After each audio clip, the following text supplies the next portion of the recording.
The Dunlop MSA British Touring Car Championship wrapped up the opening half of its 2016 campaign with a thrilling weekend of racing, come both rain and shine, at Croft in North Yorkshire, as the title chase took another twist and a new name joined the winner's circle. Croft is renowned as something of a rear-wheel drive circuit, so it was perhaps no surprise to see Colin Turkington reprise his Alton Park form in qualifying to annex a second straight Btcc pole position. But behind the Subaru driver, Eurotech Racing's Dan Lloyd and MG's Ash Sutton caught the eye in second and third, with championship leader Sam Tordoff an impressive fifth with maximum ballast. It was rear-wheel drive against front-wheel drive at the start of race one, as Colin Turkington's Subaru and local lad Daniel Lloyd's Honda lined up on the front row of the grid. As the field sped down towards turn one for the first time, Lloyd tried to hang on around the outside, but contact with Turkington pitched the Eurotech racing car into the gravel and out of the race. In the ensuing melee and dust cloud, championship leader Sam Tordoff was forced off the road and rejoined well down the order. But up front, there were no such dramas for Subaru men Turkington and Jason Plato, who led the way.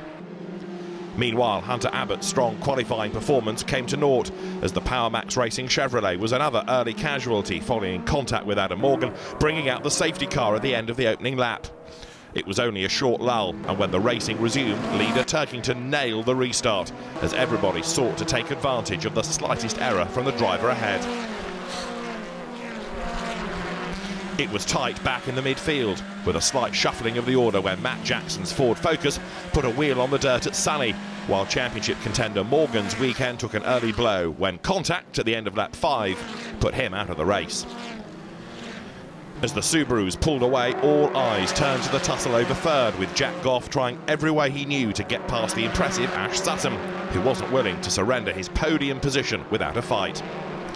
There were further safety car interventions following a dramatic off for Mark Howard's Volkswagen at Clairvaux midway through, and Ada Moffat's hobbled Mercedes as well.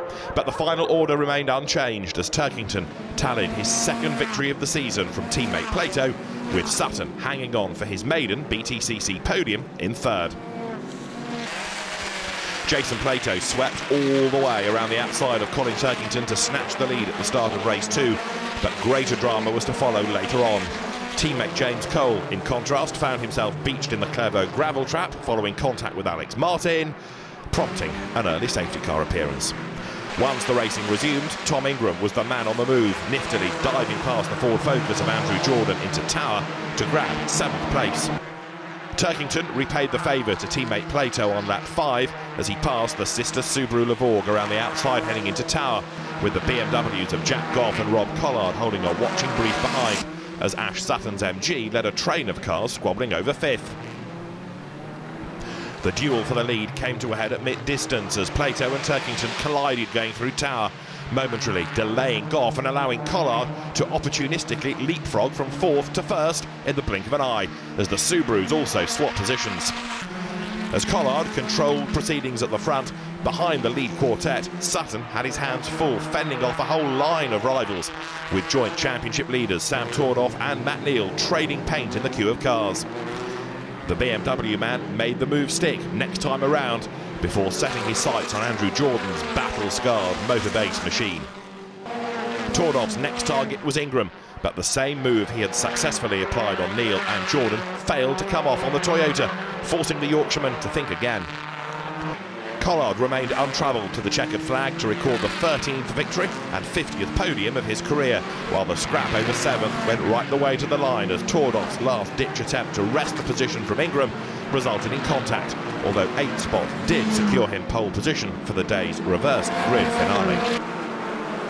On a wet track, Tordoff and Ingram lined up alongside one another on the front row for race 3 and maintained that order when the lights went out, as a slick-shod Matt Jackson narrowly clung on to 3rd from the fast-starting Jack Goff, and Warren Scott almost immediately found himself in the wars again.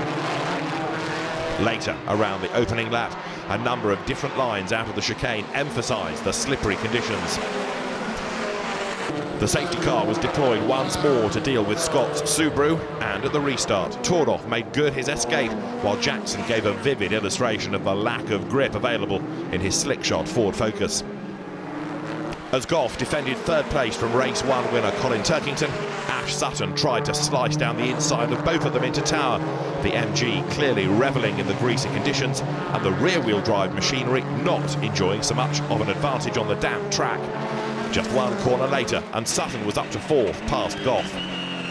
As Tordoff pulled clear at the front, the second-placed scrap intensified, with Turkington closing in on Ingram and Sutton closing in on the pair of them, despite a number of wild moments in his MG. Further down the field, Aidan Moffat and Matt Jackson came to grief at Clairvaux, and just before the safety car appeared to clear up the debris, Collard deposed BMW teammate Goff from 5th after running side by side through several corners. At the restart, Tordoff again led the pack away from Ingram and Turkington, who was coming under increasing pressure from Sutton's charging MG, who aggressively forced his way past at the hairpin at the end of lap 9, giving Ingram 2 hefty thumps in the process, as the ever-opportunistic Collard also demoted Turkington to 5th. The next driver on Sutton's hit list was Ingram, and it wasn't long before he snatched 2nd at Tower, leaving the Toyota man with his mirrors full of Collard's WSR machine, with Turkington similarly right in the mix. Sutton was still pushing hard as he slid out of the chicane on lap 11 in pursuit of leader Tordoff, with the fight for 3rd attracting ever more pretenders, and Josh Cook reinforcing the wet weather prowess of the MG as he got the better of Goff for 7th. A prolonged late race safety car for a collision between Jeff Smith and Hunter Abbott reduced the lead gap to nothing, and at the restart it was game on between Tordoff and Sutton. The MG man immediately went on the attack, and after pulling alongside on the outside heading into Tower on the penultimate lap, he completed the move on the inside at Barcroft, leaving Tordoff to focus on fending off the chasing pack. As Sutton stretched away to clinch his breakthrough Btcc victory, Tordoff and Ingram consolidated 2nd and 3rd places, and all hell let loose behind as Collard, Turkington, Jordan and Cook all disputed 4th, with their scrap going right the way to the checkered flag. At the end of the day, the happiest man at Croft was first-time race winner Ash Sutton. Ash Sutton, when you came to Croft, did you think in your wildest dreams you'd be leaving as a first-time touring car race winner? No, I didn't. Don't get me wrong. I love the track. It's a fantastic track for me. We've had many results over the categories that we've been in. We knew we wasn't really going to favour the track being a front-wheel drive car. So to get our first podium in race 1 was over the moon. I was settled. I was done with that. But as soon as I saw a bit of rain coming, I was like, right, let's crack on and let's do it in race 3. Race 3 just seemed to be no fear. No, at the end of the day, the car gave me a load of confidence. I love the wet weather. I've been given a nickname for Nemo in the past. So, yeah, no, the 2 clicked. The team gave me a car that was on rails, literally on rails. Didn't hesitate me. I've got loads of confidence. So it was just a case of making the most of the opportunity. And they presented themselves, but other people perhaps were being a bit more cautious than you. They might have been thinking points. You seem to have the attitude of nothing to lose. Well, exactly. I haven't got anything to lose. It's my first year. We crash.